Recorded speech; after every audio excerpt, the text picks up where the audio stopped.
probably some other guys from the league that nobody cares about.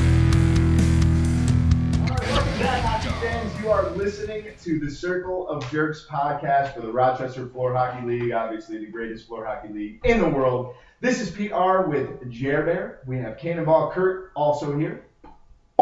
That's a Missed that. Won't shoot myself in the leg. Yeah, luckily we have a second one coming around. And then we have hashtag Conco Sucks Splashing the Leather. And our guest for the evening is the man that possibly blocks more shots than most goalies in the league, Gafe Cezato. Am I saying that correctly? It's a C and a toe. C and a toe. It's Okay, like is C-toes. that a silent J? Many J's. Just C-toe on its own. A true veteran. veteran. True veteran of the league. Obviously, really appreciate you being here tonight. So how's everyone doing after last night? There were a lot of bruises, Kurt. Yeah. How's your trio doing? They're good. They're bouncing baby boys. I was very proud. I discovered one of them. Like I said, my cat jumped up on me, and that's when I noticed I had a John Chatterton baby on my butt cheek. It's a Does anybody else just get looks from their significant other? John And they see these does love to bruises? leave his baby in the butt cheek. And they just say you're an asshole too. He bruises your butt cheeks a lot. Yeah. It's not just the goalies this year that are getting bruised up. I mean, it's I haven't had a lot of bad bruises this year, surprisingly. Well, all the pucks have gone by you. With that, what a night to finish out the season. It was hot. It was definitely hot in the arena last night. Games were tight. Only one game being won by more than 2 goals. The winners grab a huge advantage in the standings. Now, with that being said, we'll get to the games. We'll get to the playoff seedings. So, Jer Bear, 6:30 matchup. Who do we got? 6:30, we have Run DMC finishing with 9 over Furious 5, who ended with 7 on the Run side. Zach Davis, 3 goals, 1 assist, and a game star. Brian D'Angelo, 1 goal, 0 assist, and a gaggle of supporters on the track. I think 2 of them were He ladies. brought those. Jerry Wagner, 1 goal, 2 assists. Rob Maston, 2 goals, 0 assists. Chris Milk and Cookies, 2 goals, 0 assists, and a penalty minute. John Ramsey, 49 saves, 88%, and a game star. On the Furious 5 side, we have Paul, 5 goals, and holy shit, an assist, and a game star. Gaffey, 1 goal, the fucking goon, and a penalty minute. Damn right I did. Brad Burr, 0-0 and 1 penalty minute. Jesse, 0 goals, 1 assist. Pete Skidmarks, 1 goal, 0 assists. Brett Siebert, 51 saves, 85% save percentage. A lot more bowling balls than I thought it would be. A lot more bowling balls. Hey, Kurt's familiar with that, but we'll get into that in the next game. So this game obviously had a few penalties and some penalties that might not have been a penalty, with Zach literally waving off 2 penalties, but one of them was being called. So it had a lot of intensity coming into it. Run DMC needed the win in regulation to be able to jump to 4th place, and they did just that, getting the win 9-7, forcing a back-to-back weeks against Furious 5. So no Tim Scott this week. You know, Brett subbed in for this game. Conco, I mean, you've been playing back-to-back before. What was your thought process? Do you think this was a good idea, knowing that Brett was playing for first place after this game? You know, usually I try to stay away from situations like this if my team is actually playing afterwards, but in a pinch, you know, I'll do it. I wouldn't recommend it, especially when the gym is that hot and Brett wears a lot of pads, and you know he's got a jersey on too, so he must have been cooking in there, Right. especially in the second game. Yeah, and it was 70 plus last night. It felt even worse in the gym. I mean, it was a hot night. 3 penalties on the floor, but I think I want to throw it back to you, Conco. What about Ramsey's play last night? How incredible was he? I thought he really stepped up, and you know, again, his team helped him out big time by limiting Paul's shots. Like Zach, he took a couple of insane shot blocks. I mean, you could see his face; he was in some serious pain. He was pulling a Gaffey or a free dang Gladding, ducking down to try and block Paul's shots. I don't know. Jared Bear, being the defensive man that you are, what did you think of Zach's play? He was pretty good. That's a good point. Yeah. No, like I said, I feel like Run DMC from the outset of this game wanted to win it, and they came out and I feel like even though the score was close most of the beginning of the game, I feel like Run DMC possessed the puck a lot more than Furious 5 and actually outplayed them the majority of the game. they just had some tough times getting the puck past Brett. Yeah, I mean, 2-2 after the first, 5-5 after the second period. I mean, it really came down to the third where it was 4-2. And even on the shots on goal, 49 saves for Ramsey, 60 shots overall for Run DMC, 56 shots for Furious 5. It was a tight battle. I want to throw it over to the guy that was actually in the game. Gaffey, what was the difference maker in that third period on why Run DMC was able to grab another win going into playoffs? Yeah, I mean, the third period, at least to me, I felt that Run DMC had a lot more, I guess, firepower, a little more into it in that third period compared to us. I mean, a lot of our shots from Paul, unfortunately, were getting blocked. So Zach, Brian, JJ, everyone's just getting in front of. 26 shots to 17 in that third period. Yeah, and a lot of them just weren't getting through to Ramsey, really. And I was upstairs with Jesse and Paul, and I was talking to Jesse, and I was just like, I don't remember. After the game. And I was telling him, I was just like, hey, I don't even remember one time just transitioning the puck up the court. And Jesse was like, yeah, you make a good point because, we just never transitioned the puck well throughout the game. So I think it seems, at least to me, when you guys are comfortable, everything is flowing well. The passing, just like you're talking about, the passing is there. You're moving the puck up the floor really well, but the second you're getting down or you're getting into an uncomfortable scenario where you feel the game slipping away, it gets back to what Paul knows. Just shoot the puck. Yeah, and we were down 8-7, maybe about a minute to go, and I don't remember who passed the puck to JJ, but it was just a backdoor pass to JJ, and JJ just whipped it right past Brett, and we just never saw it. And I was on the bench, and I was just like, man, and I just knew as soon as they scored that goal, it'd be hard for us to come back. And Brett played well, 85% in that game. I mean, Cannonball, you've been playing with him all year round. This guy takes 51 saves, 60 shots overall coming at him, and 85%. What did you think watching this guy who is obviously playing his heart out right before your game? Brett's a big boy. He knows his limits. I think he wanted to prove everyone wrong after last week, and I think he's like, I got 2 chances to do it tonight.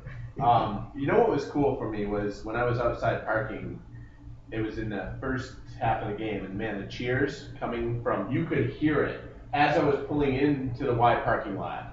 And you just hear everyone cheering. I'm like, man, at 6:30, it's already ramped up. We were all complaining how hot it was. Really? Yeah. I was like, man, I couldn't wait to get in and see the game, and it was a great game. And what I saw were, a couple of those penalty kills for Furious 5 too. There's,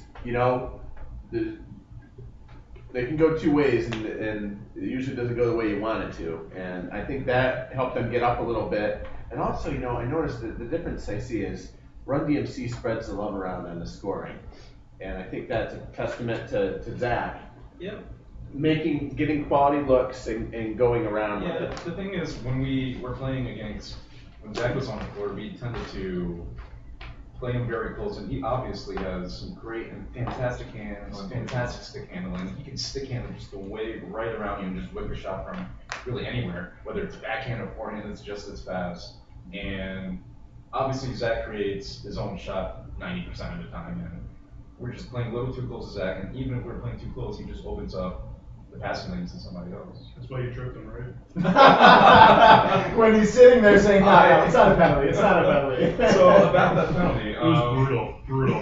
I think it was off the face-off. Right off the face-off, I think I win the face-off, I pass it back to, Paul's right behind me, and then Zach is trying to jump over my stick, and in the process of jumping over my stick, he just trips over my stick, and then I was just like, and then I got called for the whistle. And I had my back turned. I was running away from the face-off to get to the wall and get out of the way, and John called it, so I didn't even see it. And then John just goes like, yeah, you tripped him even though you didn't mean to. And I was just like, yeah, but he made a play to jump over my stick, I think that was actually his voice tone. I think you nailed it. Really good job.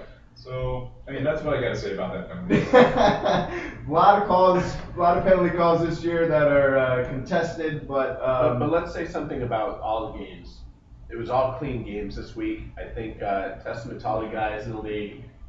They heard what was said about, the zero tolerance, and y'all listened, and it was awesome just to watch games and repping games where nobody was just having at it with another guy. Yeah, for sure. Another point from this game too is Chris Milk and Cookies had a couple of really Oh good my snipes. God. Like nobody was expecting it, and all of a sudden it was like right under the crossbar with one of them, and then another one was, I think, right along the post for the other Yeah, side. inside. Yeah. Wasn't expecting that. Definitely had some good shots. We didn't play some good defense, and I was telling the guys after the game, hey, we can't just leave people wide open for a good 3-4 seconds for them to set up, take a shot, and Well, unfortunately he cashed in on those shots, and we didn't play defense well. So yeah. When you guys were in position though, like Brad, I thought stepped up big time and played a pretty good game on defense. I mean, Physical too. him and Chris were kind of battling in front of the net a few times there, and I had to kind of warn both of them. You weren't, so that. You had to warn a couple of There's them. magical mystery to it, man. He gets that dazed look sometimes, like, what? Like, where am I again? And, I don't know. But it makes it happen. Chris making a murderer. Making him murder. He's got so many nicknames. Really, it comes down to a great matchup by both teams. I am so excited for next week. Can't wait to hear the preview cast of what you have to say about how you're gonna rebound against them, Yafe. But just to recap, any difference in the game stars? What were your game stars again? And Zach Davis, Paul Paradine, and John Ramsey. I had the same. Any That's what I- differences? I had the same thing. But John did play a really, really good game and had some nice saves. That's why he's a fucking game star. Game star. Well, we didn't talk about him enough. I thought, he played So very this well. guy, John Ramsey, I don't know if you guys know him. He had a good game tonight. What do you think? He was actually a really good guest on the podcast, too. Was he? Yeah, he was on WGR a couple times. Who gives a shit? What's more important? What's He has more the important? resume. He blew a guy once. Away, This is like someone. blew a guy away. Blew a guy With away, a yes, save. with in his the With a leg. save. With In a the glove leg. save. In the leg. So Run DMC gets the win 9-7. They lock in the 4th seed. Furious 5 gets the 5 seed. With that win, NWA automatically gets the 3rd seed with the 11 points. So here we go. We're coming into the playoffs. More seeds are getting locked in. We have the 8th seed already locked in. 3, 4, and 5. We have the 1, 2, 6, and 7 left. Let's get to the battle of first place. Jer-Bear, I'm 7:30. excited for this one. I hope you guys are as well. Okay. Game 2, we have the Jared, I Tribe. know it already happened. Sorry. We have the Tribe with 8, top wing the Woo, who finished with 4. On the Tribe side, we had Mike first round exit with 4 goals, 0 assists, and a game star. We had Jeff Berger going to play the Scrub Cup Week 12 with 3 goals, 1 assist, and a penalty minute.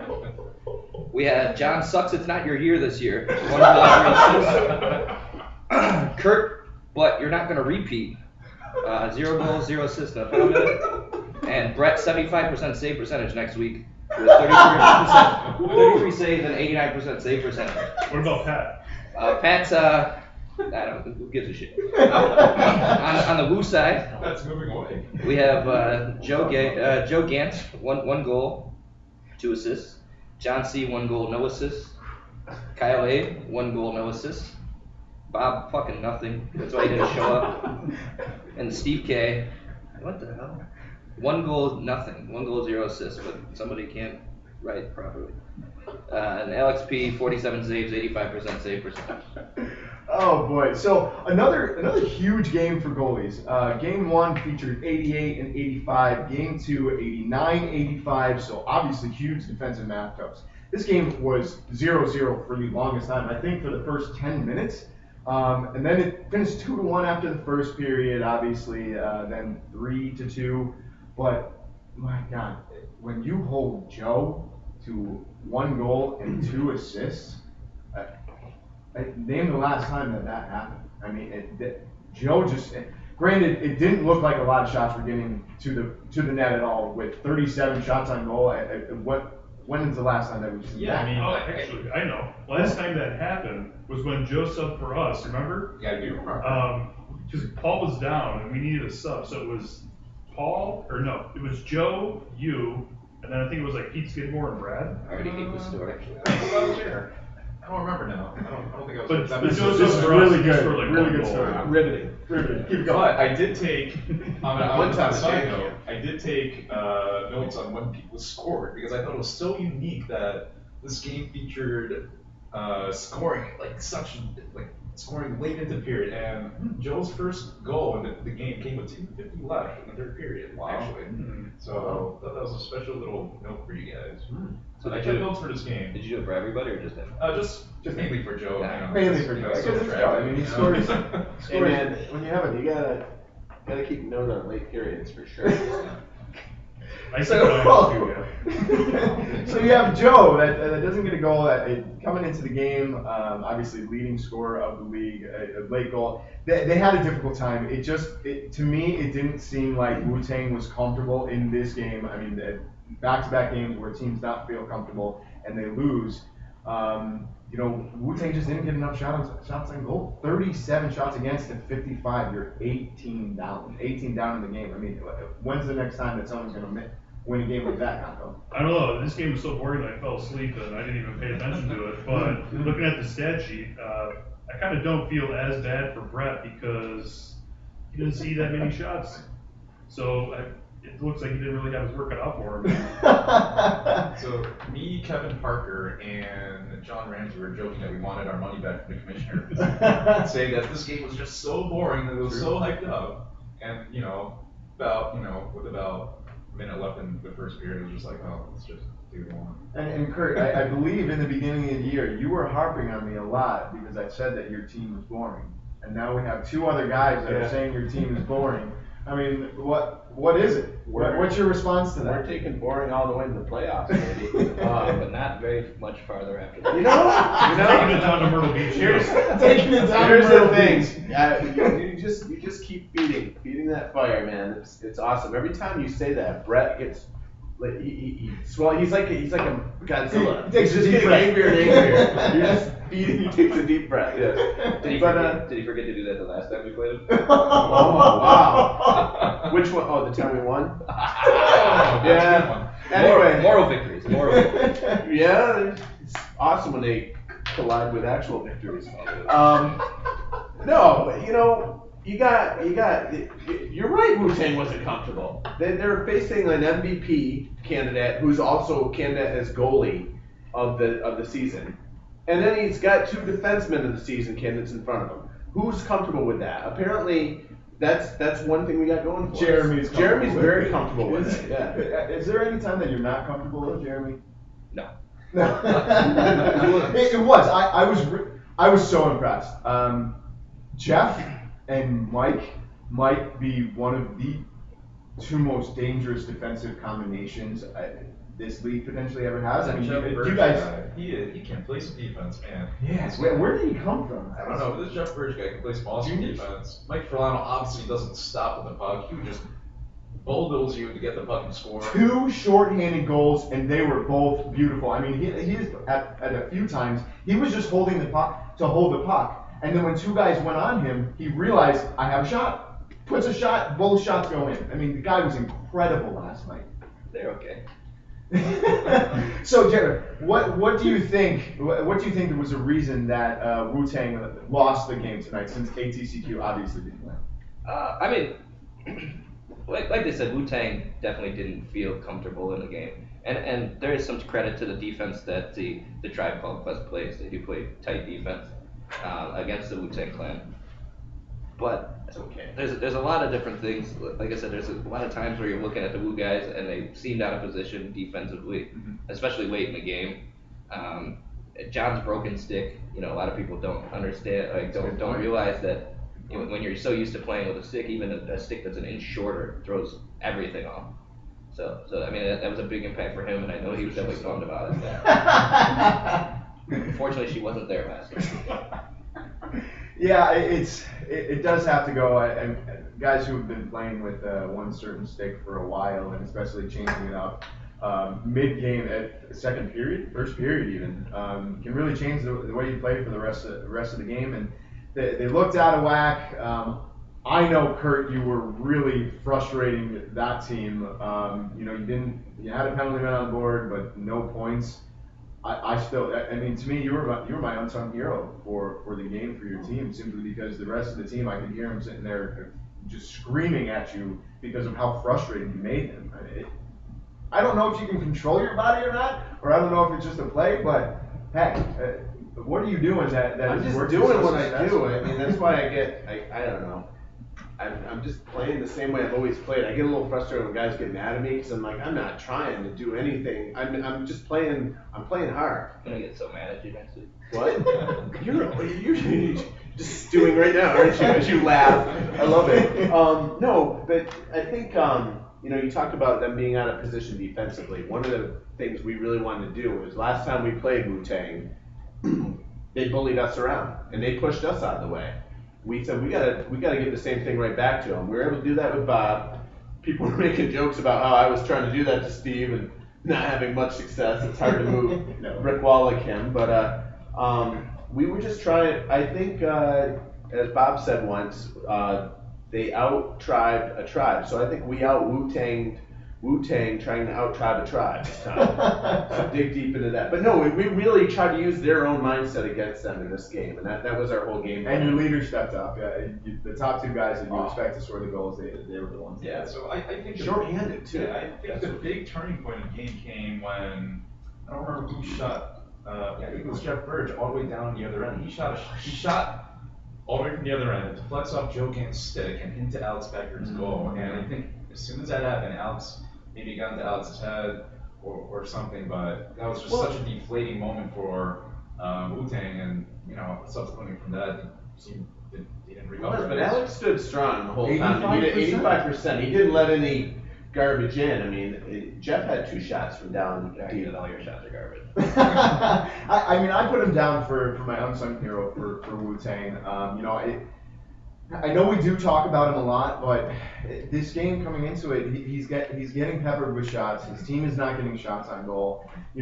Any other goalie, and even years past, Alex would really have a frustrating part. And it was a tough loss for him, but he still had 85% save percentage. This team is very strong. I don't think it's going to unravel. Yeah, Alex played a good first 2 periods. I thought he could have played a better third period. Maybe it was the defense that was in front of him that caused that. But he did look very fatigued in the third period in some ways. And he also, I don't remember if you guys remember, but he also screamed to have the music turned down after letting him Joe did? No, Alex. Yeah. Oh, Alex did, all right. And Chris Enright to run over there, turn down the music. Oh my gosh, no, I didn't know all that was Funny little happening. moment up from the track. Well, and I noticed that, I don't know, there's a rare, like that Wu-Tang didn't even want to finish the game out with 17, 18 seconds. I get it. But at the same time, I was kind of like, usually teams like, all right, we're going to get one more goal on the board just to prove a point. So, I mean, I think it was I don't know, I saw him up there sitting in the track. I would have to say that for hockey, it's probably 95% mental. It's a mental game. It's like playing chess with the other teams to point. And I don't want to take credit for your win completely. But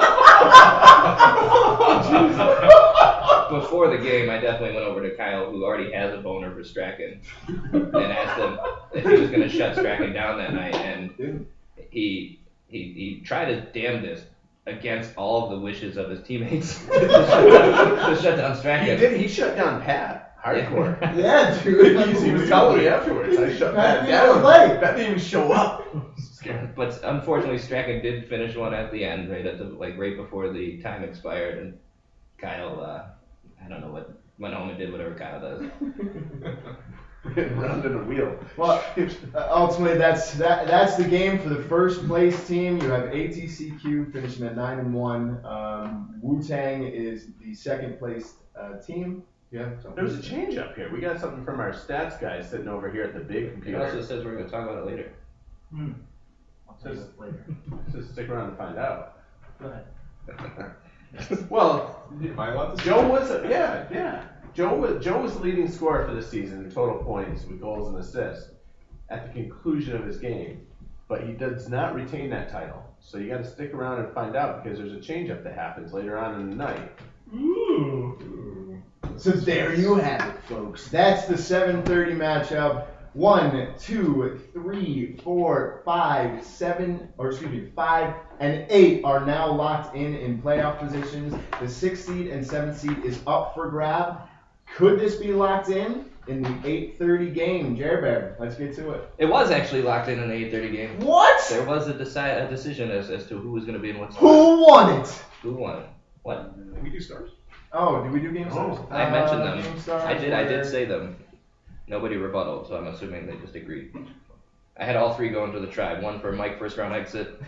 One for Jeff Berger, you're going to play in the scrub week 12.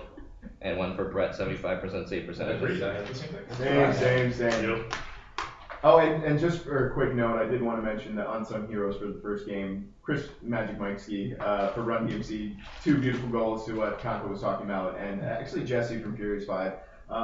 He's getting away with a lot of little pokes and shoves and little hooks, and he's frustrating teams and settling in. So we hope to see Keep it a that. secret, Pete. Don't tell anybody. So, No, I'm trying to get it out there. We don't play you guys. We're fine. All right, so let's get to the matchup. What happened? there was an overtime winner. An overtime winner. Yeah, it was the Pubes, The Pubes. finishing with 11 in overtime over NWA, who finished with 10. The Pubes, Chris Enright had 5 goals, 1 assist, and the OT winner, and a game star, and any other accolades that I feel like throwing on right now, but I'm not going to. Tim Anderson, 1 goal, 1 assist. Matt Galooly, 3 goals, 1 assist, and a game star. Chris Lally, 1-1. Shane, 1-0. Bill Rylick, 59 saves, 86% save percentage. On the NWA side, we had Mike Bryant, 4 goals, 2 assists, and a game star. Mike Sturgis, 3 goals, 2 assists. Steve Newberry, 1-0. Jamie, 1-0. Folks, 1-0. Conco, 49 saves, 82% save percentage. And you're going through the 1-0, 1-0, 1-0. All of it was coming in the first period. I mean, every player on NWA had a goal, at least in the first period. And they had it looked like the game was over. I mean, 6-4, 9-5 after the second period. At one point I even walked out just because I was like, this game just looks like in NWA's hands. It really did. Public Enemy didn't look like they wanted to play. They looked beat out. Granted, I thought Conco was making some great saves, but I mean, Jared, what do you think was the difference maker in that third period that allowed Public Enemy to come back with 5 goals? I mean, a lot of people probably don't really know this, but Conco sucks. Oh, I didn't know that. I mean, I feel like, obviously, you can't blame one person, but if you would, it would be Conco.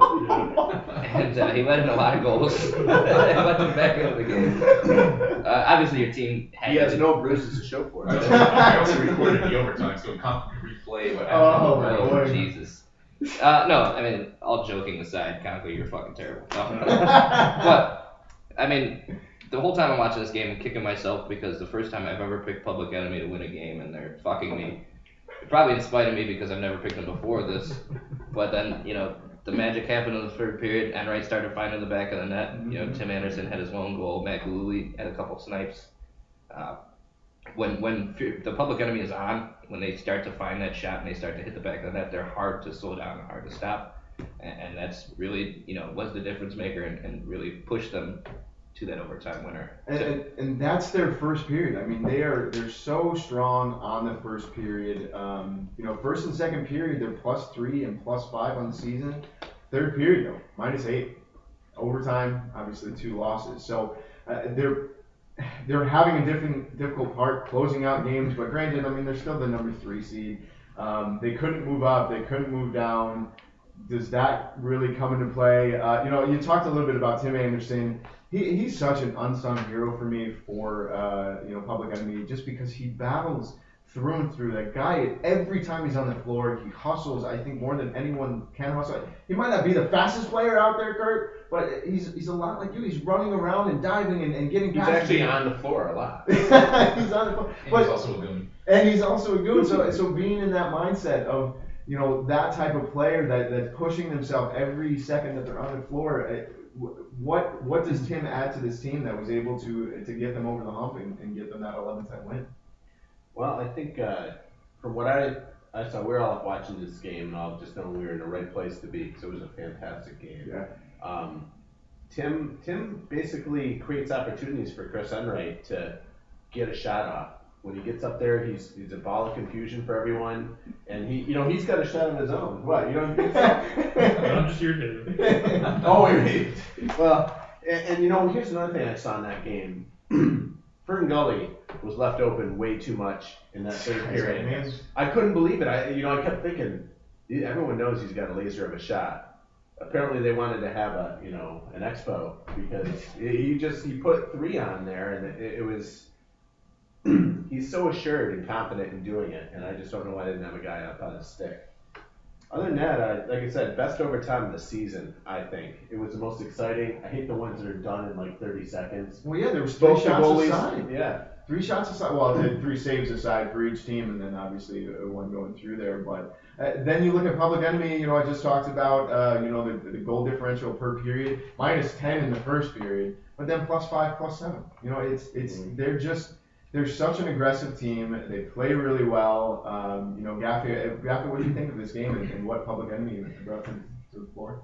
Public Enemy brought, I think, everything for the third period, and it's either something happened in the third period, maybe they just woke up and they're just firing your shots. But I spoke to Conco after the game, and I was telling him how your team just didn't do what you guys did the first 2 periods. I mean, there's no passing, no really much of it, just one.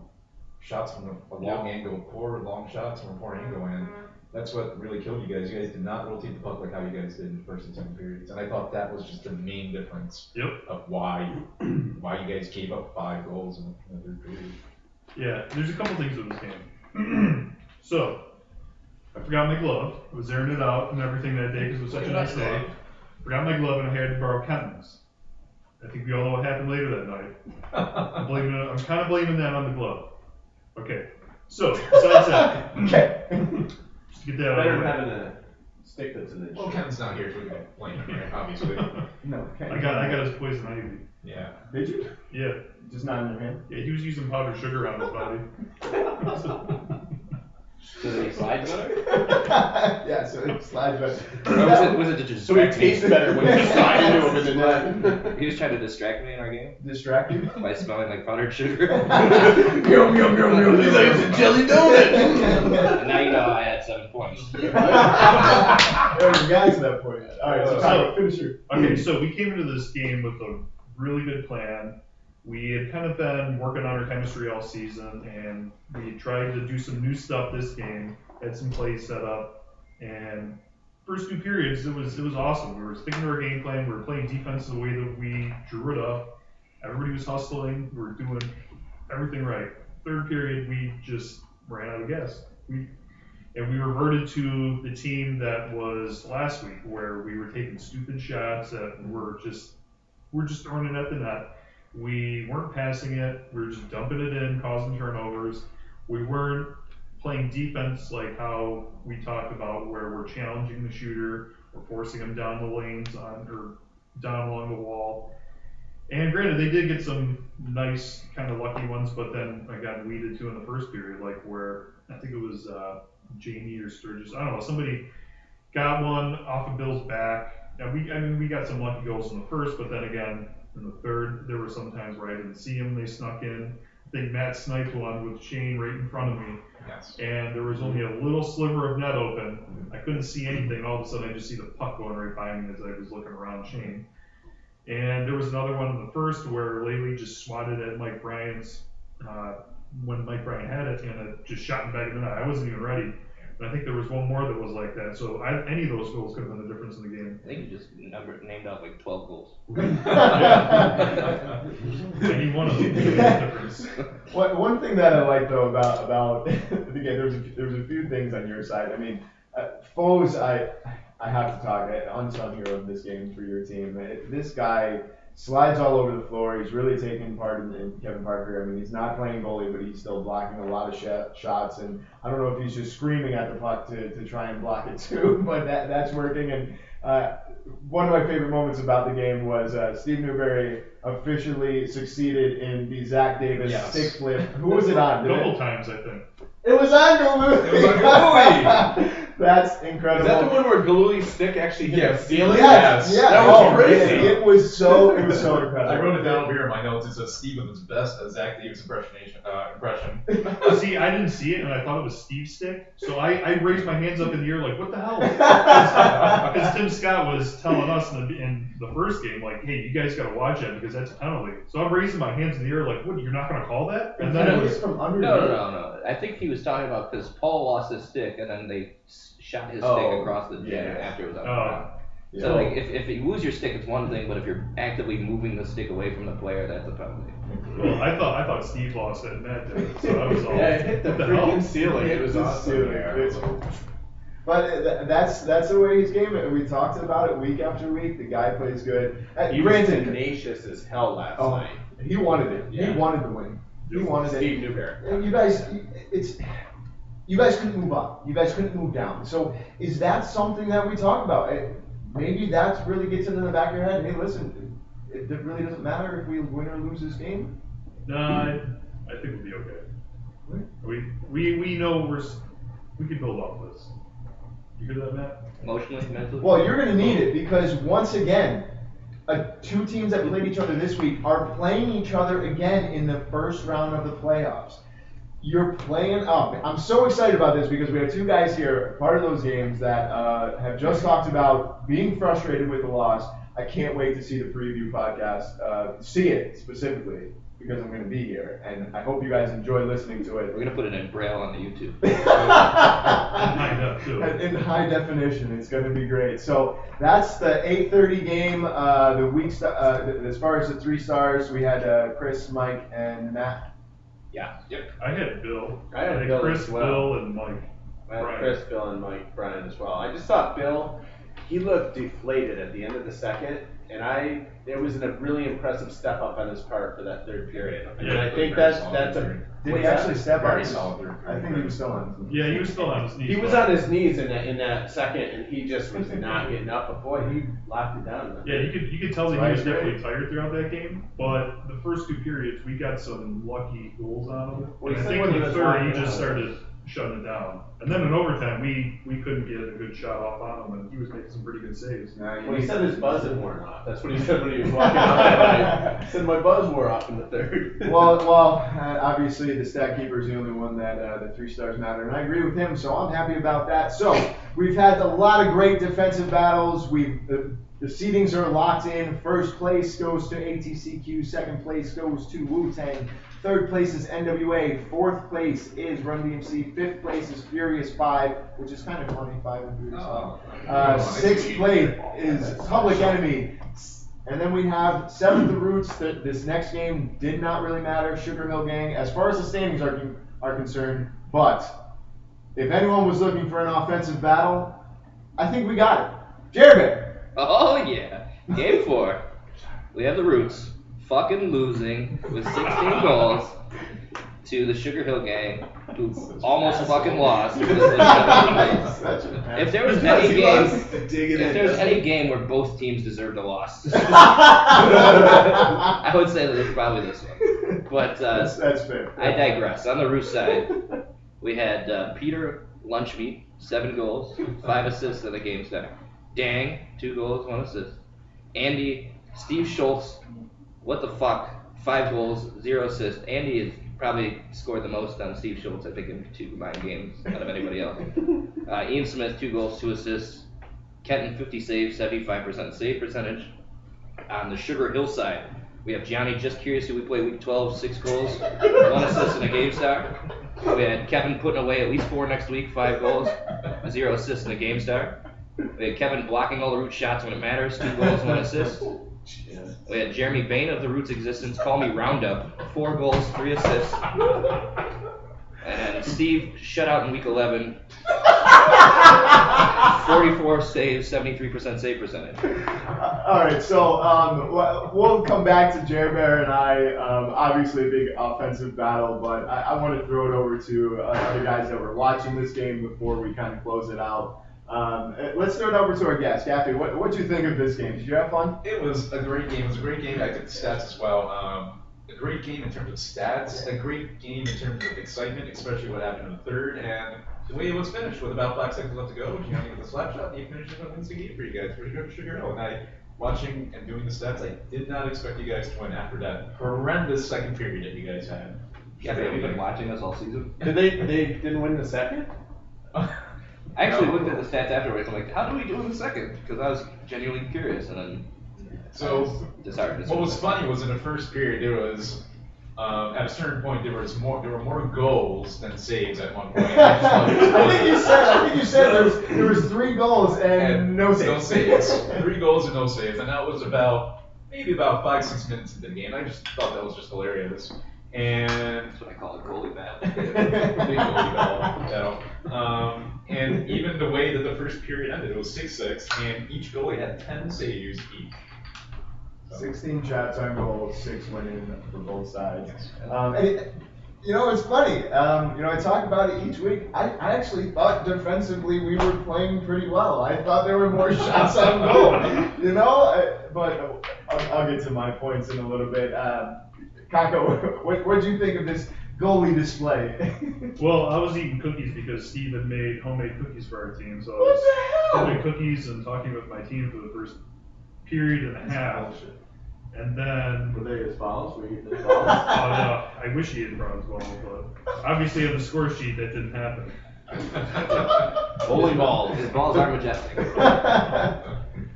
But anyway, so middle of the second, I was just kind of watching the game. I didn't know the score, and then I realized, like, oh yeah, Gianni's sucking again. I mean, they're doing pretty shitty. This is gonna be over pretty Because quick. of our strong defense. I mean, the first period, I thought, with all the Pete just shooting the puck and everyone just cleaning up in front of the goal for you, I thought the Roots were just gonna run away with the game, but. Yeah, I did too. I mean, there was a point, I think the end of the third or the beginning, or no, I'm sorry, end of the second or beginning of the End of the third, third was the where the entire Sugar Hill team just looked so defeated. Like everybody was just like, what the hell? Like I don't want to. I was on cloud freaking 9, man. Screw you guys. And then I forgot who had like the first goal, but just started on a run. And Probably. as much as I think Gianni really sucks, you kind of have to start rooting for the underdog there at the end. So I was kind of rooting for his So team. both of us?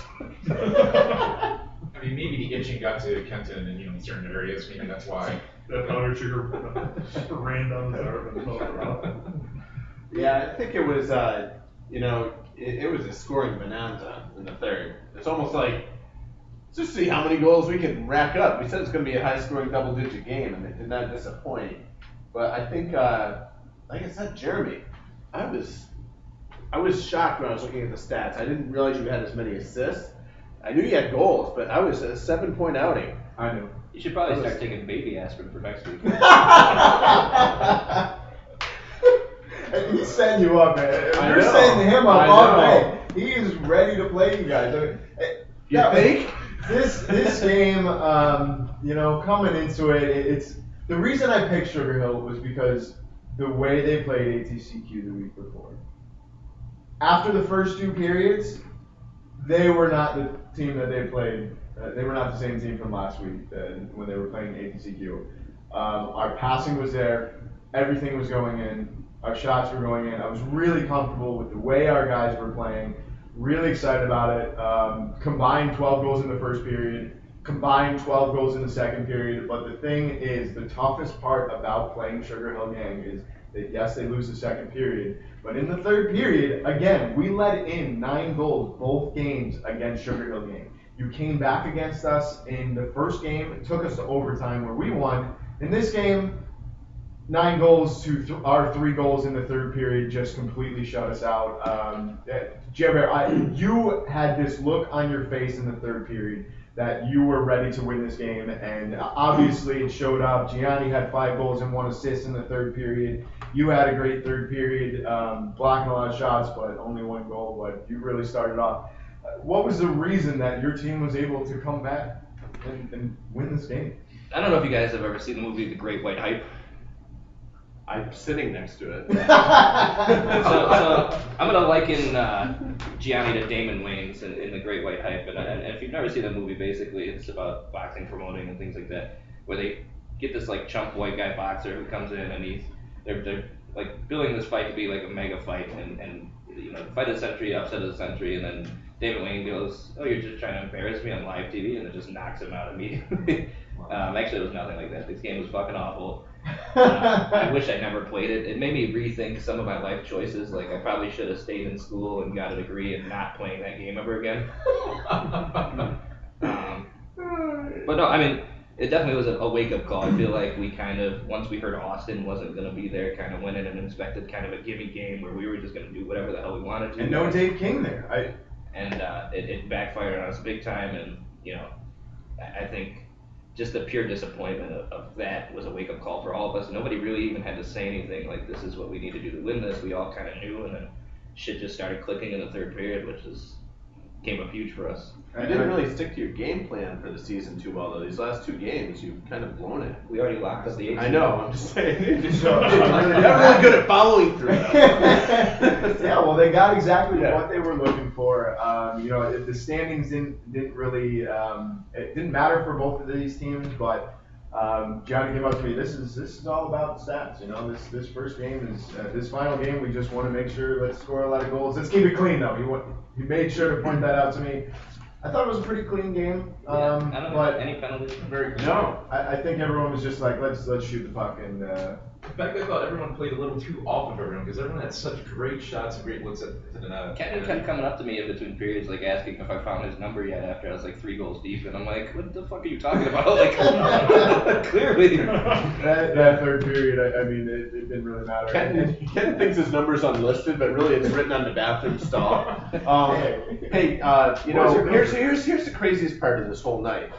Look at the stat sheet. Look who has a 12-point game. And the 12 points, Peter, still managed to lose. But I mean, that just shows who called that this was going to be double-digit game. Most of the guys did in the preview, and they were right. I mean, it just goes to show how much Sugar Hill stepped up, but also how much the Roots really wanted to. You guys spread the love around scoring really well. I was impressed to see that everyone had 2 points. Look at Andy that with 5. You know, I don't think you can discount the Roots thing. Which brings us to that other scoring thing we were talking about. Well, before this, I'm telling you, that glove of Kenton's is cursed. I swear to God. Both games ended really, really similarly where I forgot that. Were you guys both lose? Where we both gave up huge leads and then lost it in the final part of the games.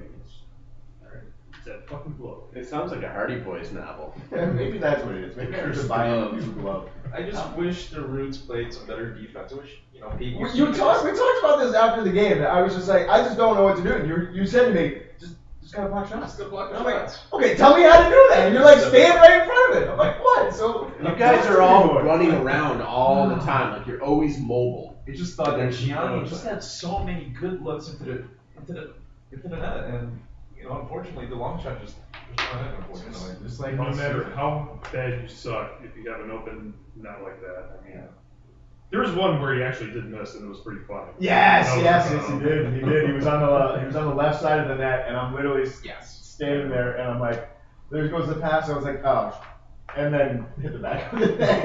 There he is. I'm like, oh, that's what Kanko booted in.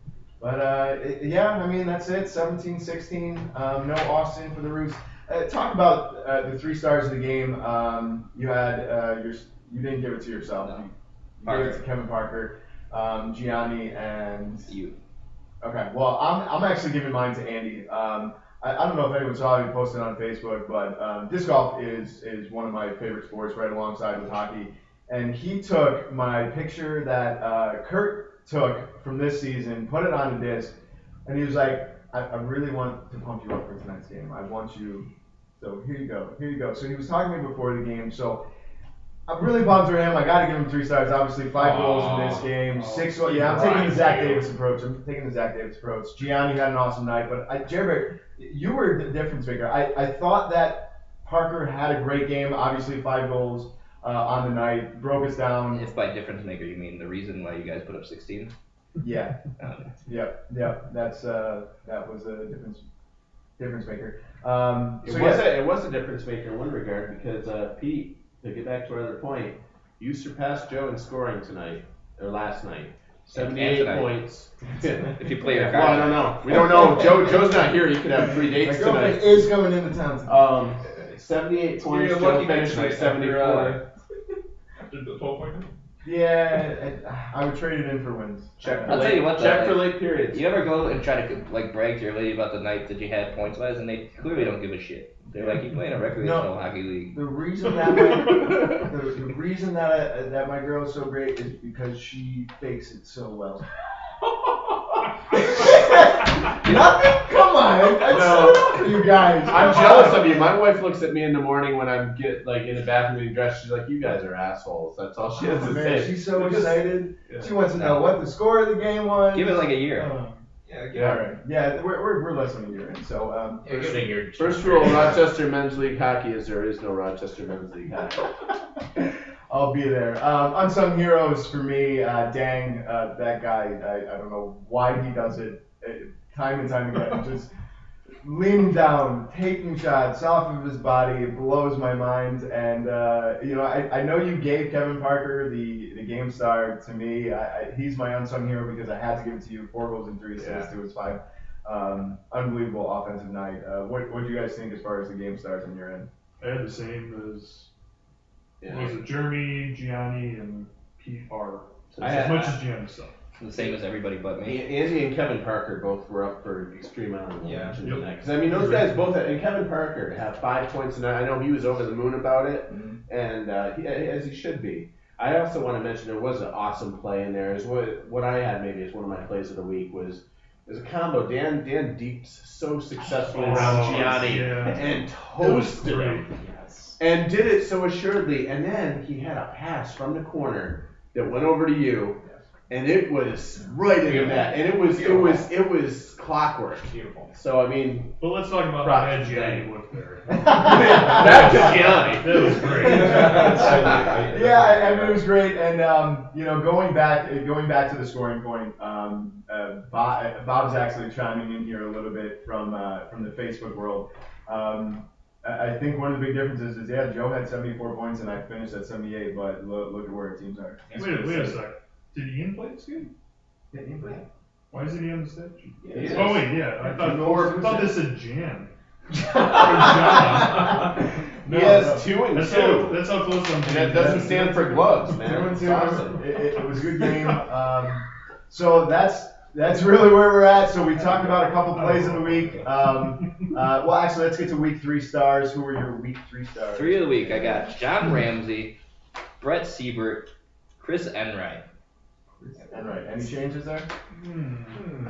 I had Gianni and Peter in there along with Enright, but like I said, it doesn't matter, right? Well, here's my reasoning is that they had big nights in a game that didn't really matter for anything, where the 3 guys that I gave it to were probably the reason why their team won the game, and the game had implications for the playoff race. We've come a long way from not giving game stars to goalies unless they have over 90%. I think we've had a readjustment, recalibration in our expectations So for goalies. I gave mine also to Ramsey, Enright, and this one to Gianni actually. Ramsey obviously won it for his team and against us. Yep.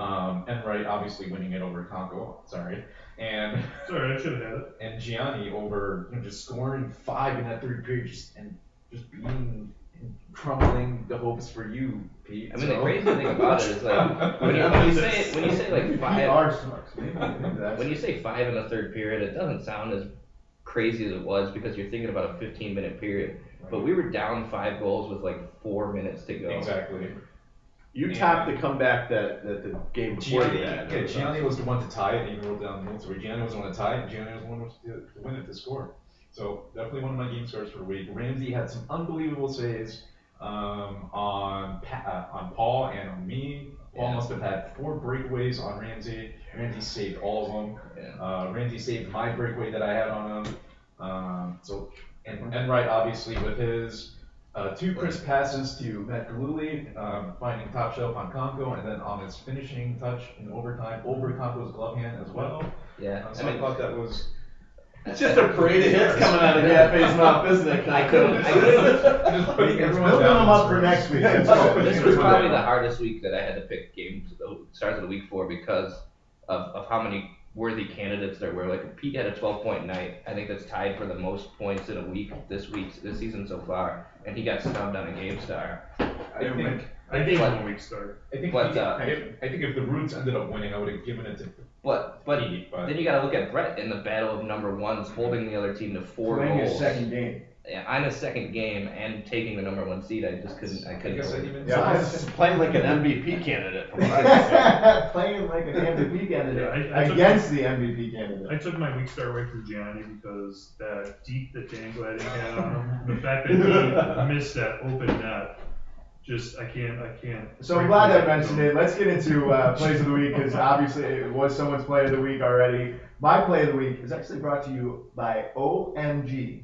Shorting, oh my God, since Lord Fisher wrote a letter to Winston Churchill in 1917, that was the origin of OMG. Proud Papa Zach Davis is watching Chris Masikowski get the puck from half court and laser a shot, short side, top shelf. I don't know if you guys saw Zach's face. Zach turned around and he was like, He had no face. completely. He's like, oh my God, just wide open. He was just so proud of his baby boy Chris, just ripping a goal. It was incredible to watch. I was laughing hysterically just watching Zach. Just great game. Any other plays of the week that we missed?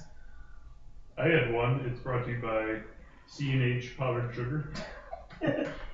In the third period of the Sugar Hill game, Ken made an awesome save where he kind of dove across to the right of him and made a stick save. And I thought that was going to be the turning point there because he just stopped. He made an amazing save, and I thought that was just going to, shut down the surge. But it was still really good to see. So that's my play of the week. Anyone else? So I've got one. It was Mike Bryant. A horrible bad angle goal. Someone is on him on a defense. Horrible bad angle goal. 0%. 0%. Zero angle. And Mike Bryant just roofs it right over Bill Rylick's shoulder, and I was just thought that was such a thing of beauty. Someone was playing really, really great defense, Mike Bryant, and he just rips it. He might have actually been less than 0, minus 3% shot on angle. I think it curved a little. It was just almost an impossible shot where you think someone would score, and Mike Bryant just roofs it and gets him. My play of the week also involves Zach Davis. There was a period where he shot a puck and it kind of bounced up and just kind of floated for a minute, dropped right down. I don't know if he got it out of the air or if it actually touched the floor, but then as soon as it lands or as soon as it's about to land, he just rips it back into the open net, almost like an alley-oop play to himself, and I try that every week. So I was glad to see that somebody finally got it. Alley-oop, boys! This isn't the NBA. Just to clarify a point, Joe and Pete are tied for 12 points in a week, so that's the most points in a week per any 4 player. So. I do have an honorable mention for plays of the week. So Mike Furlano, shorthanded, 2 people on him. He is curling to his left-hand side and rips a shot right over, I don't know who the goalie was, and he just goes right into Alex, and it goes shorthanded goal. 2 people on Mike Furlano. Both times, dude. Both short-handed goals. I mean, incredible week. Obviously, a lot of fun. So there you have it. Those are the matchups for that's week 10. That's the end of the regular season. We got some awards. Oh, you have some awards. I have an award. We got yeah. 2. Well, first of all, we got the Right Guard Keep Your Cool Award, which is going to Chris Enright. Chris Enright was down in the game. They were mounting a comeback. He did not blow his strack at all. He stayed cool, he was calm, and his team benefited from that because he put away a whole bunch of goals after. And I think we've all seen Enright when he gets down in a game and he gets. Not this year. No, it was nice to see. Well, he has to, even his team, and he was saying earlier in the season, Chris was talking after, earlier in the season he would do that and he gave it up. He's like, I can't do that anymore, and it was refreshing to see that. And the other one is same game. Don't call it a cum strike. Wow, that sounds weird. I didn't think that one through. Looked good on paper. It's Bill Rylick for his third period performance. 95%. 95% save percentage in the third period of his game, and it brought them to win. And impressive. Great awards. Any other awards this week? I think there was the McDonald's Filet of Fish one for Shane Humphrey for the post-game meal with Tim Anderson and Chris Laley and Steve Kazmark, and the homeless guy on Monroe Ave giving him a phone and telling him that he doesn't know how to program Tupac in it. And then leaving. Yeah, you want to ask a bunch of white guys how to do that. That makes sense. It was probably Tupac that gave him the phone. Oh, that's great. All right, so on to the question of the week. Bob's been bringing it up over the past couple of weeks about unsung heroes, and we really don't get a chance to talk about unsung hero. We don't have an award, right, for unsung hero of the year? Not yet. Not yet. So that's something I want to talk about. We've had a full 10 games to play of the spring 2016 season. So my question is simple: who is the unsung hero of this league? For the spring 2016 season. What do you guys think?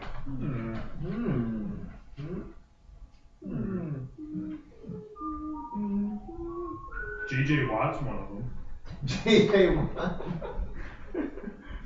But I mean, like, he's a guy that I would love to have on my team. He plays hard no matter. Oh, Wagner. Okay. Yeah. It's like, I was like, well, it's you know that's J.J. probably not W. gonna happen. J.J. Watt. All right. He's definitely one of them, I think.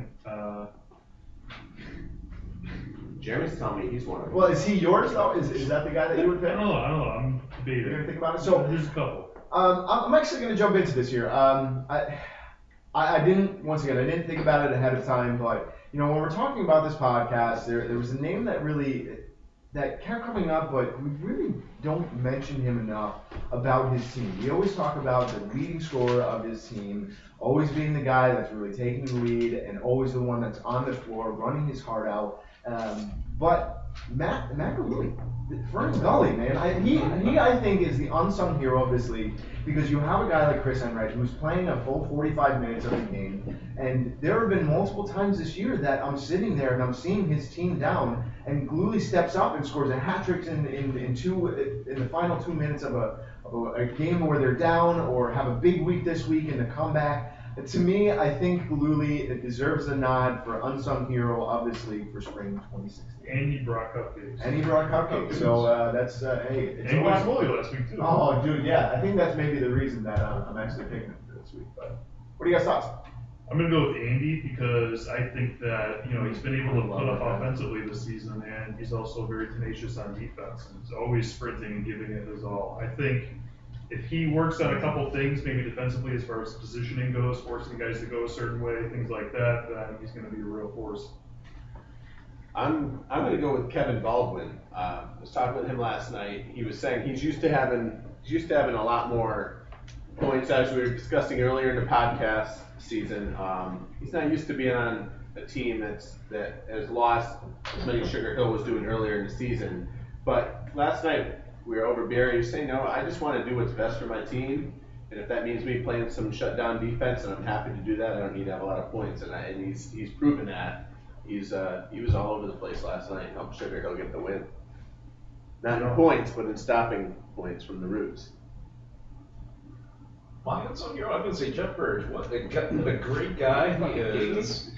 As the upper defensive player of the year and unsung hero, apparently. I think he plays some very, very solid defense, and there's just so many little things that he does that people just don't notice. And he scores, he plays obviously good defense, and I think there's just so many little things that no one notices, and he just helps to try to win your games. How did you nice pick guy. him? How did you pick him over Zach Davis? It was a toss-up. But I think Jeff Burge, I think he's definitely Jer Bear, are you going with Paul Paradise? No, absolutely not. I'm going to say Jamie Habituler. I feel like That's a good pick. Jamie Habituler, for the past few seasons, and maybe even since his inception in this league, it has played the same game. And it's all around. He's just a great utility player to have. And because he plays the same game, it's not flashy, but it's productive. He kind of gets overlooked sometimes as the player that he is. So I feel like that's probably my pick for the unsung player of the season. Well, great answers. Stay tuned. We may have a new award into the mix. Well, probably not, but I'll probably win the first one. Jerry Bear will definitely win the first one. So that's it. That is the spring 2016 regular season. Great season, obviously. Big hats off to everyone playing. Thank you guys so much for listening this week. Stay tuned for the quarterfinals podcast coming up on Monday or Tuesday, depending on whenever we post it. But hope you guys enjoyed listening. Is it Wednesday yet? Johnny sucks.